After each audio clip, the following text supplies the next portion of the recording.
श्री राम, मैं जिस कार्य के लिए आपके पिता से आपको मांग कर लाया था, वो कार्य मेरा निर्विवाद निर्विघ्न रूप से समापन हुआ। मेरे यज्ञ की पूर्णाहुति हो गई, आत्मा को शांति मिल गई। अभी अभी जनकपुर से महाराजा विदेह का आमंत्रित पत्र मेरे पास आया कि मेरे जनकपुर में धनुष यज्ञ की रचना है, आप अपने समस्त साधु मंडल के साथ पधारें, आपको आमंत्रित किया जाता है। तो मैं तो अब जनकपुर की ओर प्रस्थान करूंगा, क्योंकि महाराजा विदेह का आमंत्रित पत्र आया है। अब आपकी इच्छा, अपनी इच्छा व्यक्त कीजिए। यदि आपकी इच्छा हो तो मैं आपको आपके पिता के पास अयोध्या पहुंचा दूं।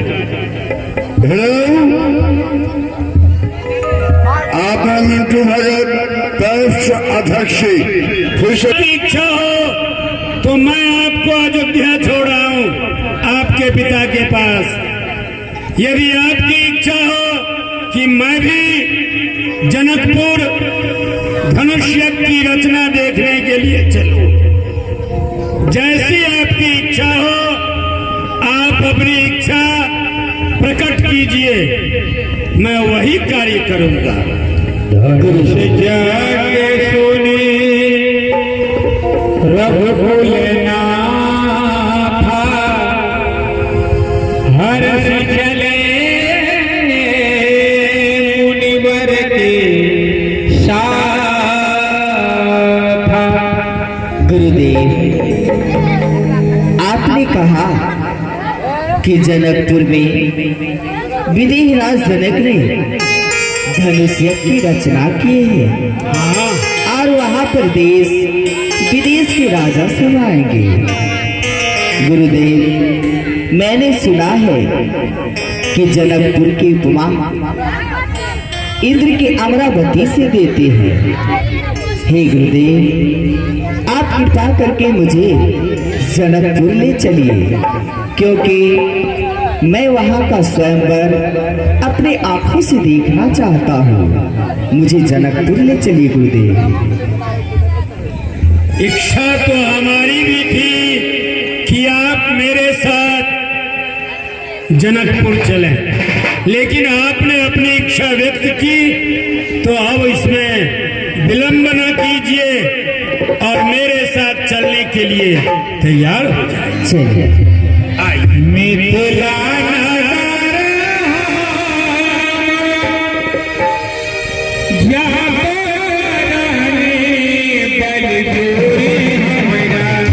मुनि बाबा मुनि बाबा संग लगा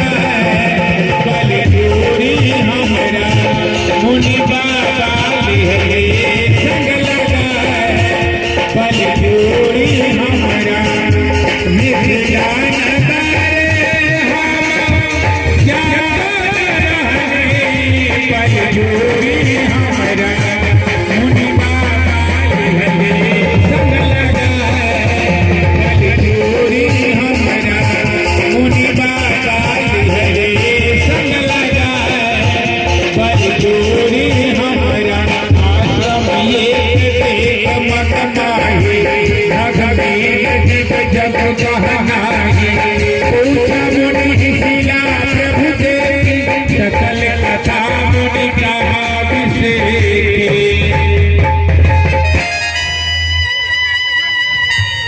गुरुदेव, ये क्या मैं देख रहा हूँ? इस स्थान को देखिए, ऐसा लग रहा है कि न ये भली प्रकार से उजड़ा हुआ है, न भली प्रकार से बसा हुआ है।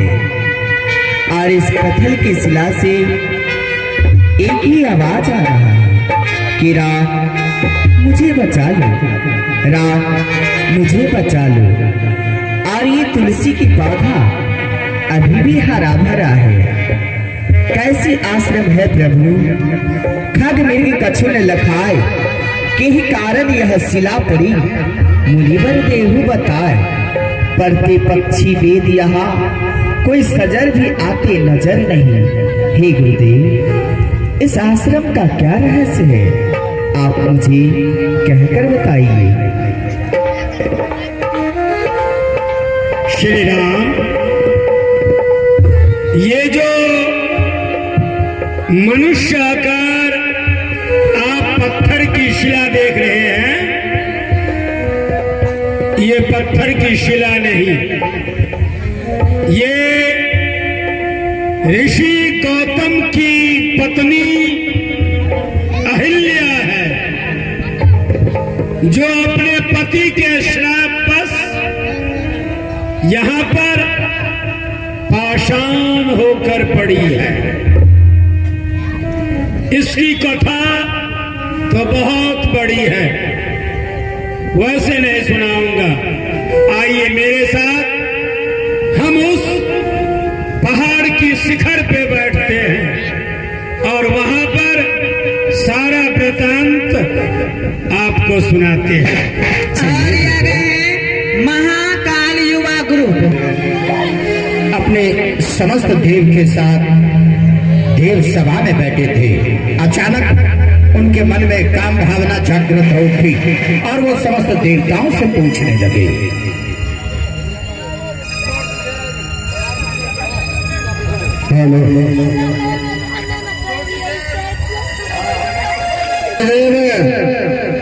इस समय मैं कामदेव के वशीभूत हो चुका हूँ। आप तो दिन के मालिक है सूरज देव, हमें बतलाइए कि संसार में सबसे सुंदर स्त्री कोमलांग कहाँ है? आपको पता होगा।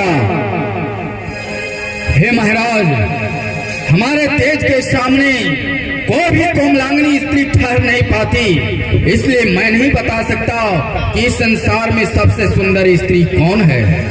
आपका कहना सत्य है सूरजदेव, क्योंकि जब आप प्रातः काल उदय लेते हैं और आपका जब तेज बढ़ता है, उस समय कोई भी जीव जंतु पशु मानव या कोई भी सुंदर चीज आपके तेज के सामने नहीं आ सकता है।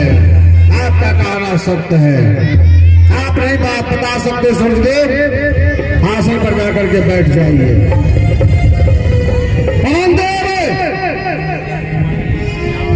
आपको मालूम होगा, आप बतलाइए इस संसार में सबसे सुंदर स्त्री कौन है, कहाँ पे रहती है? क्योंकि मैं इस समय कामदेव के वशीभूत हो चुका हूँ। कामदेव, आपको सब मालूम होगा, हमें बतलाइए। महाराज, आप इस समय मुझसे पूछ रहे हैं, परंतु ये समय जब मेरे भाई चलते हैं इसकी प्रति छाया में सुंदर नारी प्यार करने के लिए नहीं निकलती है। इस बात को मैं नहीं बता सकता हूँ। जो सुंदर नारी है कहाँ और किस जगह है, इस बात को मैं नहीं बता सकता हूँ। आपने सत्य कहा पवन देव। जब आपका तेजना और उस तरह से देख चलता है, उस समय कोई भी जीव जंतु पशु मानव टिक नहीं सकता है, क्योंकि आपके रफ्तार के सामने कोई नहीं आ सकता। मैं जानता हूँ। ठीक है, जाकर के आप अपने आसन पर जाकर के बैठ जाइए। पवन देव, चंद्रदेव, आप यहाँ। चंद्रदेव, आप तो रात के मालिक हैं, आपको अवश्य मालूम होगा। चंद्रदेव, हमें बतलाइए, इस संसार में सबसे सुंदर स्त्री, कोमलांगनी स्त्री कहाँ पे रहती है? आपको मालूम होगा चंद्रदेव, हमें बतलाइए। बस महाराष्ट्र 33 देवताओं के राजा होते हुए भी उर्वशी, मेनका, तिलोत्तमा, रंभा, एक से एक परियां इस स्वर्गलोक में आपके लिए उपलब्ध है।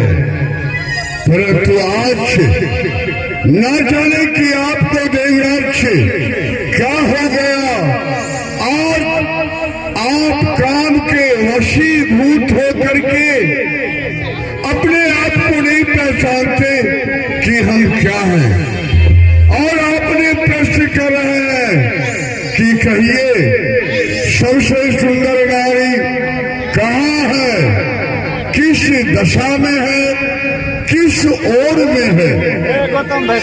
यथार्थ सूर्यदेव भी आपके प्रश्नों का उत्तर नहीं दे पाए, पवन देव भी आपके प्रश्नों का उत्तर नहीं दे पाए। चाहे कितनी भी सुंदर क्यों न नारी हो, जब मेरा सायकाल में मुझ में शीतल है, जब मैं अपने शीतलता को छोड़ता हूँ, तो सुंदर से सुंदर नारी क्यों न हो, वो अपने घर से बाहर जरूर निकलती है। और रही कि नारी, नागलोक, देवलोक, किन्नर लोक और मृत लोक, हम चारों लोग से इस समय मैं देख रहा हूं। इसके बाद आपके प्रश्नों का उत्तर दूंगा कि सबसे दिव्य नारी कहाँ है और किसकी है।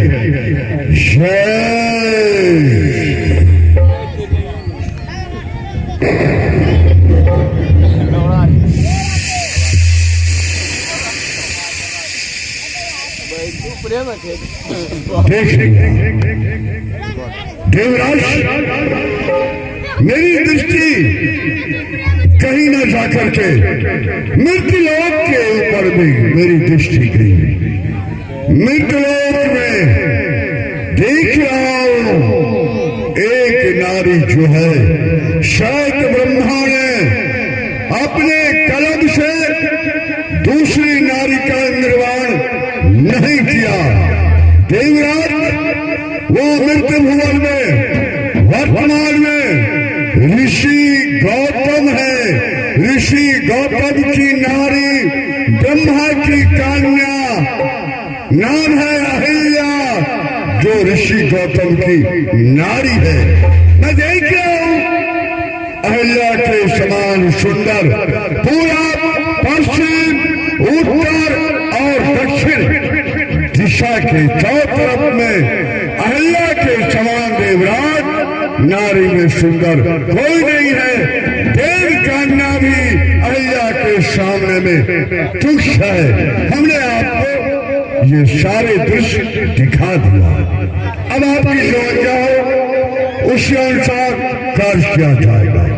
चंद्रदेव आपने क्या कहा? ब्रह्मा के पुत्र और गौतम की पत्नी अहिल्या इस संसार में सबसे सुंदर है।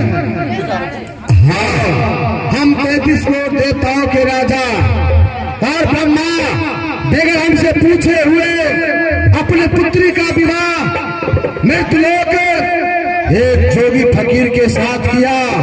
क्या हम देवताओं में कोई ऐसा सुंदर नहीं, ऐसा कोई नहीं देवगण जो ब्रह्मा अपनी पुत्री का विवाह हम देवगणों में करता? और मृतलोक में रहने वाले प्राणी वो भी जोगी फकीर के साथ ब्रह्मा ने अपनी पुत्री का विवाह किया। तो ब्रह्मा से तो नहीं चंद्रदेव, लेकिन इसके पुत्री का हम सदैव अवश्य नष्ट कर देंगे।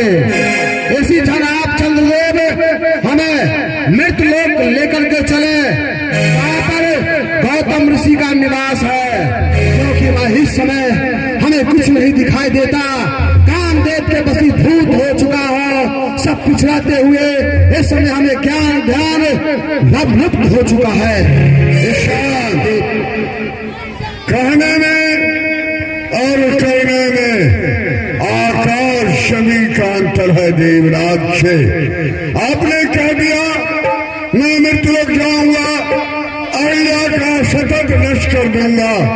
अहिल्या साधारण नारी नहीं, ऋषि गौतम भी साधारण महात्मा नहीं है। फिर भी हम आपके साथ में हैं, छल करना है। चलिए मृतलोक की अवस्था को देखते हुए हम एक योजना बनाएंगे।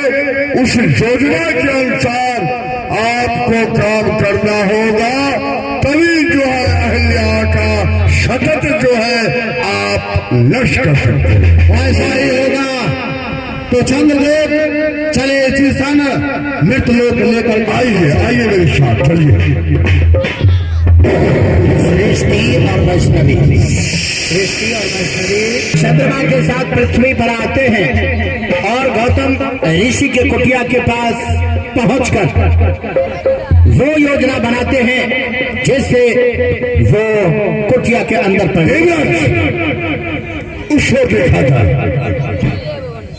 वो पगडंडी रास्ते के उत्तर साइड में जो आश्रम है ऋषि गौतम जी का आश्रम है, और उसी आश्रम के अंदर में अहिल्या उनकी नारी विश्राम करती है। अब यह प्रश्न है कि गौतम जब अपने स्थान को छोड़ेंगे तब आप जाएंगे ना उसके पास। तो गौतम ऋषि आश्रम से निकलने का एक समय निर्धारित किया है। वो ब्रह्म मुहूर्त के समय मुर्गे की आवाज सुनने के पश्चात समझ जाते हैं ऋषि गौतम जो प्रातः काल होने वाला है, ब्रह्म मुहूर्त हो गया। क्योंकि ब्रह्म मुहूर्त में ही संत और महात्मा स्नान नदी में करते हैं। और आप जो है मैं आज माया का बादल छा जाऊंगा, 12 बजे रात में इस तरह से मैं बादल में छा जाऊंगा, ऋषि गौतम को मैं भ्रमित कर दूंगा। उन्हें ये पता लग जाएगा कि प्रातः काल होने वाला है। मैं आज 12 बजे रात में मैं मुर्गा बन जाऊंगा, मुर्गे की आवाज लगाऊंगा, ऋषि गौतम आश्रम को छोड़ेंगे और आप ऋषि गौतम के आश्रम में प्रवेश कर जाएंगे। लेकिन नहीं, इस रूप में नहीं। अगर इस रूप में आप अहिल्या के साथ छल करेंगे, अहिल्या सांप दे करके आपको जला सकती है। आपको ऋषि गौतम का रूप लेना होगा, ऋषि गौतम का रूप बना करके जाइएगा, तभी अहिल्या का सतत नष्ट कर सकते हैं। अब बैठो तुम जगह ना बताया, हम उसी प्रकार से करेंगे। ब्रह्म मुहूर्त के समय नहीं, बल्कि आज रात्रि 12 बजे आप मुर्गा बन करके कुटिया के अगल बगल आप चक्कर लगाएंगे और आवाज लगाएंगे ताकि गौतम ऋषि समझ जाएंगे ब्रह्म मुहूर्त हो चुका। वो गंगा स्नान को चले जाएंगे और और उसी समय कुटिया खाली हो जाएगा। गौतम का भेष बना करके और अहिल्या के साथ मैं रमन करूंगा। ज्यादा बोलिए नहीं, इस समय जल्द से जल्द अपना रूप बना के आइए। मैं आपका प्रतीक्षा कर रहा हूँ उसी जगह। तो ठीक है चंद्रदेव, आप इसी जगह पर खड़े रहे, मैं अभी आ रहा हूँ। जाइए। अहिल्या, ब्रह्मा की पुत्री अहिल्या। चंद्रमा, कहाँ जा रहे हो? मैं ऋषि गौतम जी, मैं मृतलोक में आया था, मृतलोक का भ्रमण करने के लिए। मैं मृतलोक में भ्रमण कर लिया। अच्छा विश्राम, प्रणाम। अब मैं जा रहा हूँ अपने लोग। मैं गौतम ऋषि नहीं हूँ, मैं देवराज इंद्र हूँ। देवराज? आप देवराज? मैंने गौतम का वेश बनाया है। अब जब तुम्हारी नजरें मुझे पहचान न पाई तो एक बार गौतम ऋषि भी मेरे सामने आ जाए तो वो भी आश्चर्य में पड़ जाएगा कि उनके सामने ये दूसरा गौतम कहाँ से आ गया। सरदार, मैं तो भयभीत हो गया कि अभी हमारी बातचीत हो रही थी देवराज के साथ और ऋषि गौतम कहाँ से आ गए। धन्य है जब मैं नहीं पहचाना।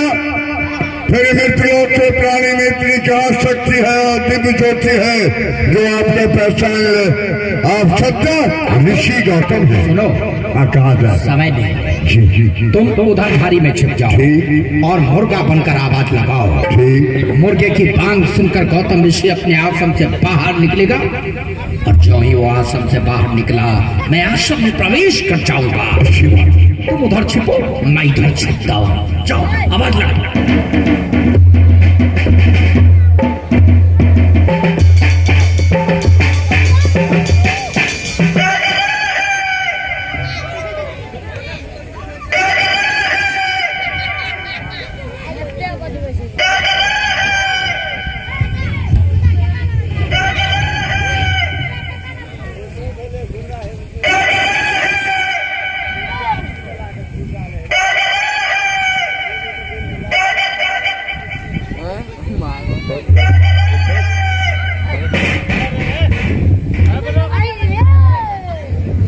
अहिल्या, सुनो, मुर्गा बांग दे रहा है। ऐसा लगता है कि ब्रह्म मुहूर्त हो गया और आश्चर्य है कि हम दोनों इतने विलंब तक सोते रह गए। न तुम्हारी नींद खुली न मेरी नींद खुली। अब तो ऐसा लगता है कि प्रातःकाल सूर्य नमस्कार करने में विलंब हो जाएगा। इसलिए तुम ऐसा करो, पूजा की सामग्रियां शीघ्र एकत्रित करके रखो। मैं स्नान करके शीघ्र लौटता हूँ। आपकी जैसी आज्ञा हो स्वामी। जाओ। जय मां गंगे, हर हर गंगे।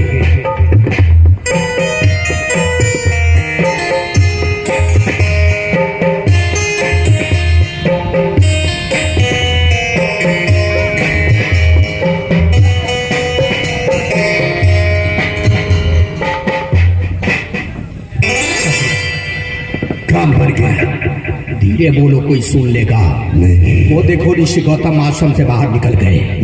कमंडल लेकर जा रहे हैं। हाँ। मैं आश्रम में प्रवेश करता हूँ। हाँ। तुम कहीं जाना मत, नहीं जाऊंगा। इसी झाड़ी में छिपे रहना। हाँ। यदि ऋषि गौतम फिर से लौट कर आ जाए तो तुम आवाज देकर मुझे सचेत कर देना ताकि मैं ऋषि गौतम के आने से पहले आश्रम से बाहर निकल जाऊं। जाओ जाओ। मैं भ्रमित भी कर दिया, और नहीं लौटेगा। जाओ जाओ, उधर छिप जाओ, झाड़ी में छिपो।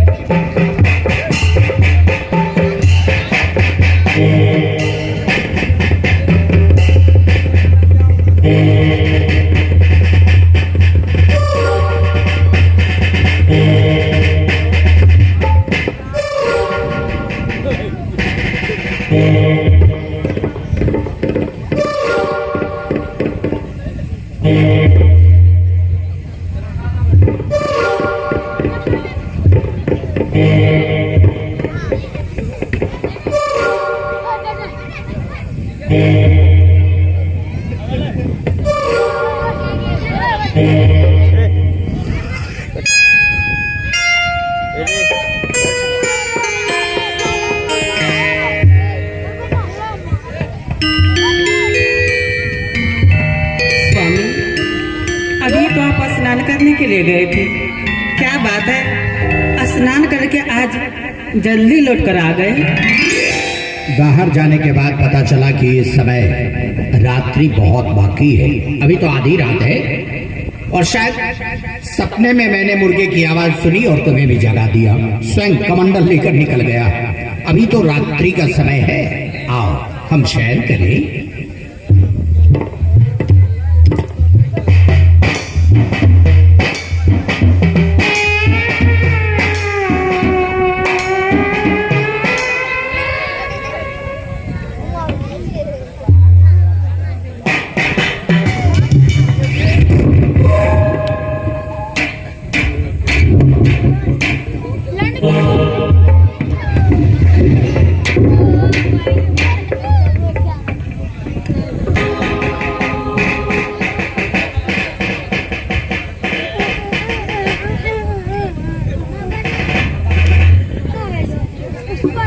जय मां गंगे। ये रास्ता इतना सुनसान क्यों? ब्रह्म मुहूर्त के समय तो सारे पक्षी जाग जाते थे, अपने घोंसले में चहचहाते रहते थे और पक्षियों की चहचहाहट से सारा वातावरण गुंजयमान रहता था। और आज ऐसा लगता है कि ब्रह्म मुहूर्त नहीं हुआ, इसलिए पक्षी नहीं जागे। नहीं, ये कैसे हो सकता है? मैं तो मुर्गे की आवाज सुनकर अपने आश्रम से बाहर निकला हूं। हो सकता है कि पक्षी भी आज अधिक थके हुए हैं, इसलिए विलंब तक सो रहे हैं। खैर, इन विचारों में क्या रखा है? यदि मैं इन विचारों में पड़ा रहा तो प्रातःकाल सूर्य नमस्कार करने में विलंब हो जाएगा। इसलिए चलता हूं, गंगा मैया के पावन धारा में गोते लगाकर शीघ्र अपने आश्रम लौटता हूं। जय मां गंगे, हर हर गंगे।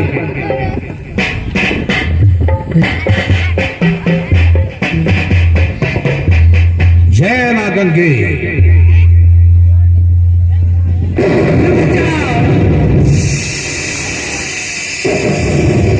आधी रात में तुम मुझे आए हो। आधी रात? मां गंगे, ये क्या कह रही हो? इस समय आधी रात है? हाँ पुत्र, इस समय आधी रात है। नहीं माता, ये आधी रात का समय नहीं। शायद आपको भ्रम हो रहा है। ब्रह्म मुहूर्त का समय है। ब्रह्म मुहूर्त पर ही तो मैं अपना आश्रम छोड़ता हूँ। नहीं पुत्र, तुम्हें भ्रम हुआ है। प्रकृति का ये भी नियम, मानव चाहे भ्रमित हो जाए, लेकिन पशु और पक्षी कभी नहीं भ्रमित हो सकते हैं। यही तो मैं भी कह रहा हूँ कि पशु पक्षी कैसे भ्रमित हो सकते हैं। मैं मुर्गे की आवाज सुनकर अपने आश्रम से बाहर निकला हूँ, और यदि इस समय आधी रात है तो आधी रात को मुर्गा कैसे बोलेगा? ये भी हो सकता कि तुम्हारे साथ किसी ने छल किया हो। हाँ पुत्र। मां गंगे, क्या सचमुच इस समय आधी रात है? हाँ पुत्र, सचमुच इस समय आधी रात है। तब तो किसी ने निश्चय ही मेरे साथ छल किया है। फिर मेरे साथ छल करने वाला कौन? कोई मेरे साथ छल क्यों करेगा? मैं अपने आश्रम से बाहर निकल आया हूं, इससे किसी को क्या लाभ हो सकता है? मैं कोई बहुत बड़ा महाजन तो नहीं हूं जो मेरे घर में असंख्य धन पड़े हैं। मैं अपने आश्रम से बाहर निकल जाऊंगा तो किसी को धन का लाभ होगा। ऋषि आश्रम में तो मृग चर्म और कमंडल के सिवाय और कुछ मिलेगा नहीं। फिर भी किसी ने मेरे साथ छल किया, मुझे आश्रम से बाहर निकाला। वो दंड पाने का अधिकारी है। मेरी नींद में खलल डालने वाले तो मेरे हाथों दंड पाने से वंचित नहीं रह सकेगा। किसी ने भी ऐसा नीच कर्म किया है। आधी रात को ब्रह्म मुहूर्त बनाने की चेष्टा की, मेरी नींद में खलल डालने की कोशिश की है, वो मेरे हाथों से दंड पाएगा। मैं आ रहा हूं।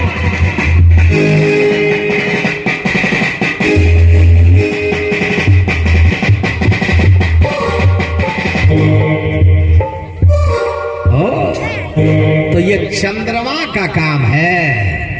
मुर्गा बनकर अभी भी आश्रम के निकट डाल रहा है। कभी चोंच बाहर निकालता है तो कभी अंदर घुस जाता है। अब की बार तू चोंच बाहर निकाल, फिर मैं बताता हूं कि धरती पर आकर मुझे छलने का परिणाम क्या होता है।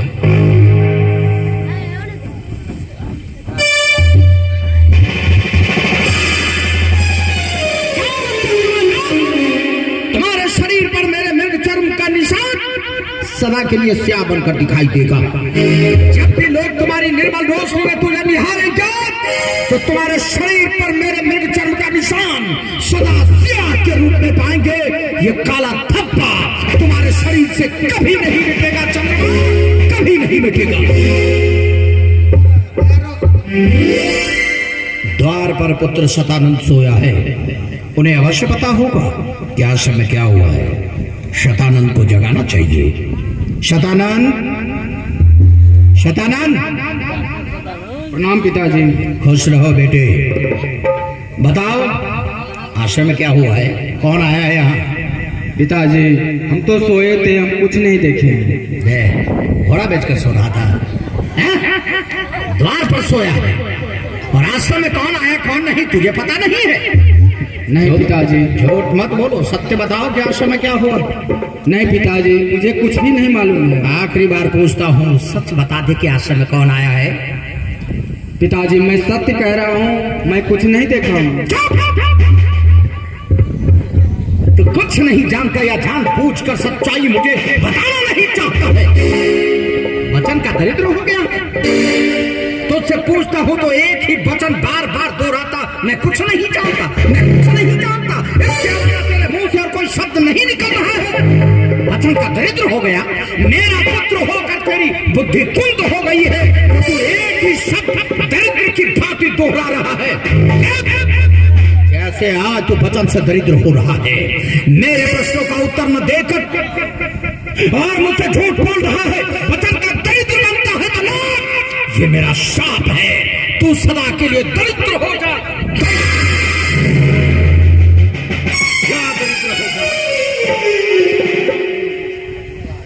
चौबारे में पुत्री अंजनी सोई है। उन्हें अवश्य पता होगा कि आश्रम में क्या हुआ है।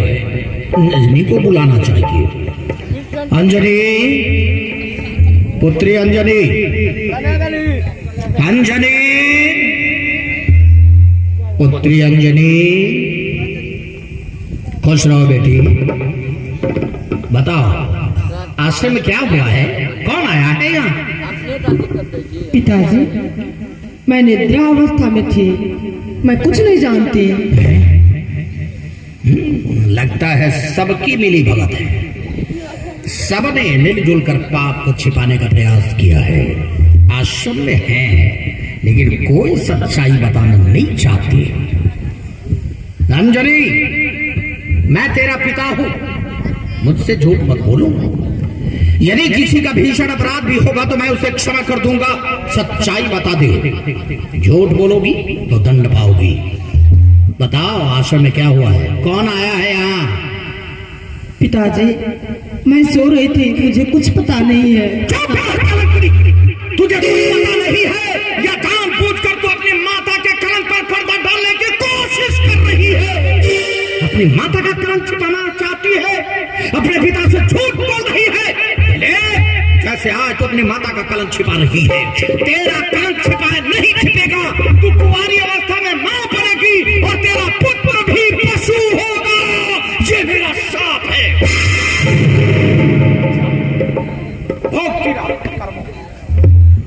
अहिल्या, दरवाजा खोलो। अहिल्या, दरवाजा खोलो। अहिल्या, अहिल्या, अहिल्या,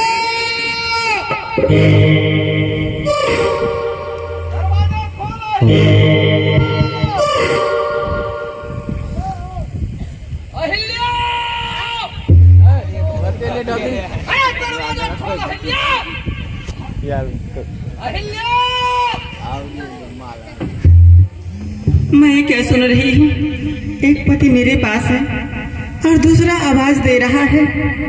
कौन हो तुम? पापी जो तूने मेरे साथ छल किया है, जल्दी बोलो तो मैं तुम्हें श्राप दे दूंगी। नहीं देवी, मुझे श्राप मत दो। मैं देवताओं के राजा इंद्र हूँ, मुझसे बहुत बड़ी गलती हो चुकी है, मुझे श्राप मत दो। इतना हम ऋषि के श्राप से हमें बचाओ, क्योंकि मैं देख रहा हूँ इस समय ऋषिराज क्रोधावेश में आ रहे हैं, हमें श्राप देके जला भी सकते हैं। इस समय बचाओ, ऋषि के श्राप से हमें बचाओ। अरे पापी, तुम तो देवताओं के राजा बनकर इतना नीच कर्म किया है, क्या तुम्हें लज्जा नहीं आई? अब तो जो होने का था वो तो हो चुका, लेकिन अब तो ऋषि के श्राप से हमें बचाओ किसी तरह से। कोई उपाय सोचो, कोई उपाय करो। तूने तो मेरा पति व्रता धर्म ही नष्ट कर दिया। मैं अपने पति को क्या जवाब दूंगी? मैं क्या जवाब दूंगी? अरे स्त्री के हृदय में तो दया होती है।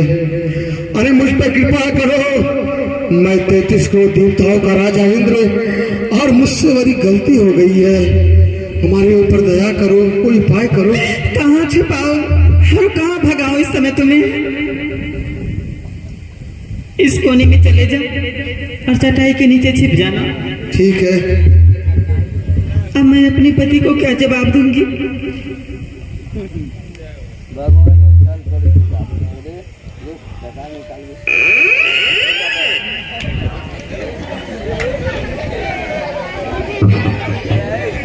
दरवाजा खोलने में इतना भी नहीं। अहिल्या, बताओ आश्रम में क्या हुआ है? कौन आया है यहाँ? मैं तुमसे पूछ रहा हूँ, बताओ आश्रम में क्या हुआ है? बोलती क्यों नहीं है? तेरे मुंह पर तेरे क्यों चढ़े हैं? कुछ नहीं बोलना चाहती, पत्थर बन गई है, पाषाण की तरह खड़ी है, न हिलती है, न डुलती है, न कुछ बोलती है। मेरे प्रश्नों का उत्तर नहीं दोगी? मेरे प्रश्नों का उत्तर नहीं दोगी? बताओगी नहीं कि आश्रम में क्या हुआ है? कोई बात नहीं, यदि तुझे पाषाण बनना ही अच्छा लगता है तो ले, यही सही। जैसे आज मेरे प्रश्नों का उत्तर न देकर तू पाषाण बनी खड़ी है, ये तेरे पति ऋषि गौतम का शाप है। जा तू शिक्षक पत्थर की शिला हो जा।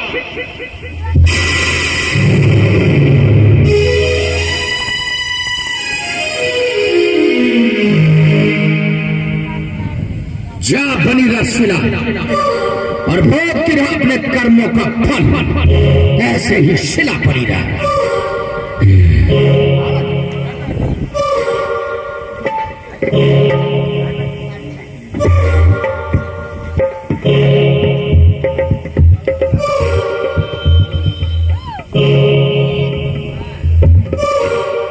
चलो, इस आश्रम में रहने से कोई लाभ नहीं है, क्योंकि यहां सभी मेरे साथ विश्वासघात।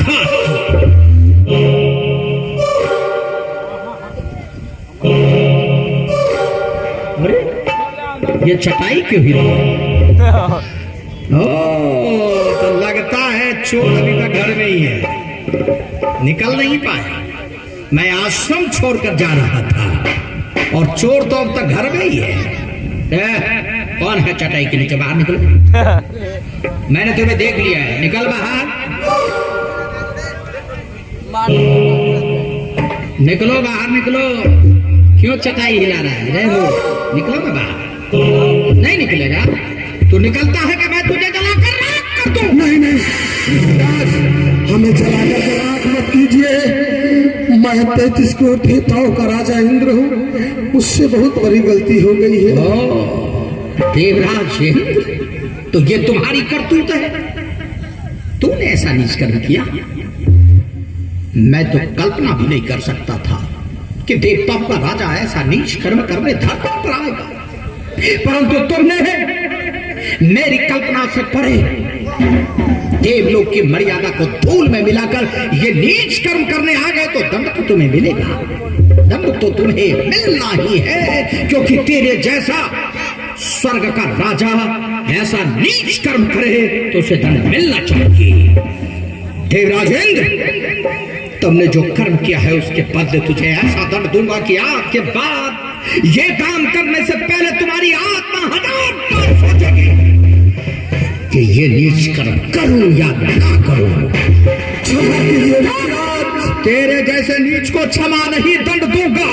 देवराज एक गुप्तांग के लिए ऐसा नीच कर्म किया है तो ले, ये मेरा शाप है कि तुम्हारे शरीर में सहस्त्रों गुप्तांग हो जाएंगे।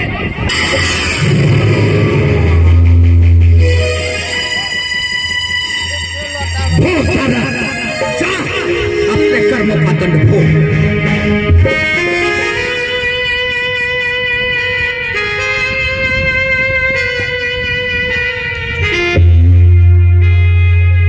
शिवशंभु, ये मुझसे क्या हो गया? मैंने अपने बच्चों को शाप क्यों दे दिया? देवराज इंद्र के करतूत का दंड मैंने अपने पुत्र और पुत्री को दे दिया। आए, क्या हुआ मेरी बुद्धि को और क्या हुआ मेरे ज्ञान को? अरे कट न गई क्यों मेरी जिह्वा? शाप दिया अपने संतान को। उठो मेरे बच्चों, उठो। शतानंद, अंजनी, मैंने तुम लोगों को क्रोध में आकर शाप दे दिया, जबकि इसमें तुम लोगों का कोई दोष नहीं था। तुम निर्दोष थे, परंतु मैंने आदेश में आकर तुम दोनों को शाप दे दिया। मेरे बच्चों, अब तो मैं केवल तुम्हारे उद्धार का रास्ता ही बता सकता हूं। शाप वापस लेना मेरे वश का नहीं है, परंतु तुम लोगों से पहले अपराधी तो मैं अहिल्या का हूं, तुम्हारी माता का हूं, क्योंकि अहिल्या मेरी अर्धांगिनी है, मेरी पत्नी है। पति और पत्नी के बीच तो विश्वास का एक नाता होता है। यदि पति पत्नी को एक दूसरे के ऊपर विश्वास नहीं, तो संसार का कोई भी प्रमाण उसके रिश्ते को मधुर नहीं बना सकता। और मैंने अपनी पत्नी के ऊपर अविश्वास किया, उनके चरित्र पर संदेह किया।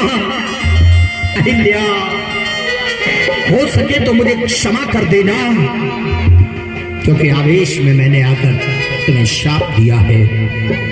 तो पत्थर बनकर तुम्हें रहना तो पड़ेगा।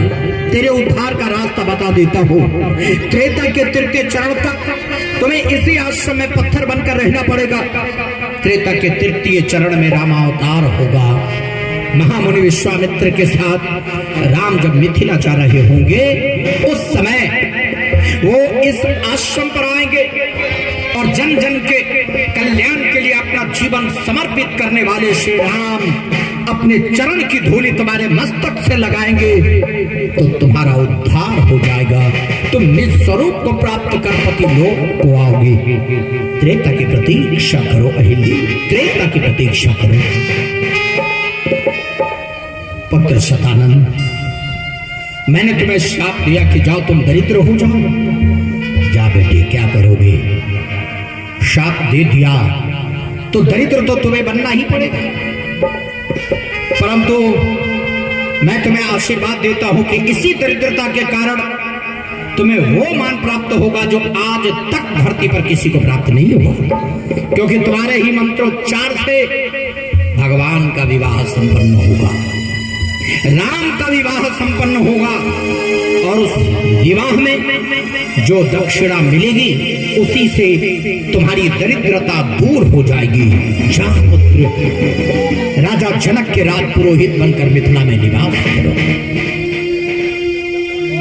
पुत्री अंजनी, मैंने तुम्हें शाप दिया। अरे दुनिया का पापी से पापी आदमी भी हो, महान पापी आदमी हो, वो भी ऐसा कभी सपने में भी नहीं सोच सकता कि उसकी बेटी कुंवारी माता बने। और मैंने तुम्हें शाप दिया कि तुम कुंवारी माता बनोगी और पुत्र भी होगा तो वो पशु होगा।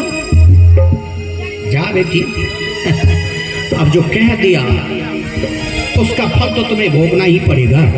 कुंवारी माता तो तुम बनोगी और पुत्र भी तेरा पशु ही होगा, परंतु उस समय लोग तुम्हें कलंकनी अंजनी नहीं कहेंगे, सारा संसार माता अंजनी कहकर तुम्हारा आदर करेंगे, क्योंकि तुम्हारा वो पशुपुत्र ऐसा प्रतापी और राम के चरण का ऐसा अनन्य भक्त होगा जिनके प्रताप के नीचे तुम्हारा कलंक ढक जाएगा। जा पुत्री, त्रेता के तृतीय चरण में ही तुम्हारा वो पशुपुत्र होगा जिसका नाम हनुमान होगा। अब चलो एकांत में बैठकर भगवान शिव के सहस्त्र नाम का जाप करूं, क्योंकि शिव सहस्त्र नाम के अलावा इस हृदय को और कोई विराम नहीं दे सकता। अरे मेरा मन अशांत हो गया है, इस अशांत मन को शांति तभी मिलेगी भगवान शिव की आराधना करूं। शिव शंभो। ऋषिराज कहाँ जाए ऋषिराज, हमें भी उद्धार का रास्ता बतला दीजिए। अरे पापी तू मेरे पास कैसे आ गया? तेरे शरीर पर आवरण नहीं है, पहले अपने शरीर पर आवरण डाल, अपने शरीर को ढको। तेरा शरीर देखने की योग्य नहीं है, नीच, ढको इसे, आवरण डालो अपने शरीर पर। ऋषिराज मुझसे बहुत बड़ी गलती हो गई है, हमें भी उद्धार का रास्ता बतला दीजिए। पहले नगद ले लिया, अब उधार मांगने आया है? बहुत बड़ी गलती हो गई। गलती हो गई, अब समझ में आई बात। गलती हो गई, भूल हो गई। देवराजेंद्र, तुमने जो कर्म किया है उसका फल तो तुम्हें भोगना ही पड़ेगा। अरे जिस अंग को पाने के लिए तू स्वर्ग छोड़कर धरती पर आया, अपनी मर्यादा भूल गया, वही अंग तुम्हारे शरीर में सहस्त्रों बना दिया है। अब इसके लिए तुम्हें दूसरों पर आश्रित होने की आवश्यकता नहीं है, अपने शरीर में ही है, भोगो, जितना भोगना है भोगो। नहीं ऋषिराज, हमारे ऊपर दया कीजिए ऋषिराज, उद्धार का रास्ता कैसे होगा हमारा उद्धार? यदि उद्धार का रास्ता पूछते हो तो अवश्य बताऊंगा, क्योंकि मैं साधु और साधु संत संसार के कल्याण के लिए अपना जीवन समर्पित करते हैं। दूसरों के दोष को साधु संत नहीं गिनते। यदि दोषी और अपराधी भी उनके पास विनम्र होकर अपने उद्धार का रास्ता पूछने जाते हैं तो साधु संत उसके उद्धार का रास्ता उसे अवश्य बताते हैं। और यदि किसी साधु में दया का भाव नहीं, क्षमा करने का साहस नहीं, दूसरों को कल्याण का मार्ग बताने की इच्छा नहीं, तो वो साधु नहीं, वो ढोंगी होता है। इसलिए तेरे उद्धार का रास्ता अवश्य बताऊंगा। देवराज, तुमने जो कर्म किया है उसके बदले तुम्हें वर्षों तक स्वर्ग से दूर रहना पड़ेगा, क्योंकि तुम्हारा यह शरीर देखने के योग्य नहीं है। ये शरीर लेकर तुम स्वर्ग मत जाना। जाओ, कमल की डंडी में छिपकर समय बिताओ। त्रेता के तृतीय चरण तक कमल के फूल की डंडी में छिपकर समय बिताओ। त्रेता के तृतीय चरण में शिव धनुष भंग होगा और उस धनुष के टूटने की आवाज जब तुम्हारे कानों में पड़ेगी तो तुम्हारे शरीर का ये सहस्त्र रोग सहस्त्र नेत्र बन जाएंगे। उस दिन तुम सहस्त्र नेत्रों से संसार को देखोगे, और जब राम विवाह की अगुवाई करोगे तो तुम्हारा अशांत मन शांत हो जाएगा और फिर तेरे मन में ऐसा कुविचार कभी उत्पन्न नहीं होगा। त्रेता में तेरा भी उद्धार हो जाएगा।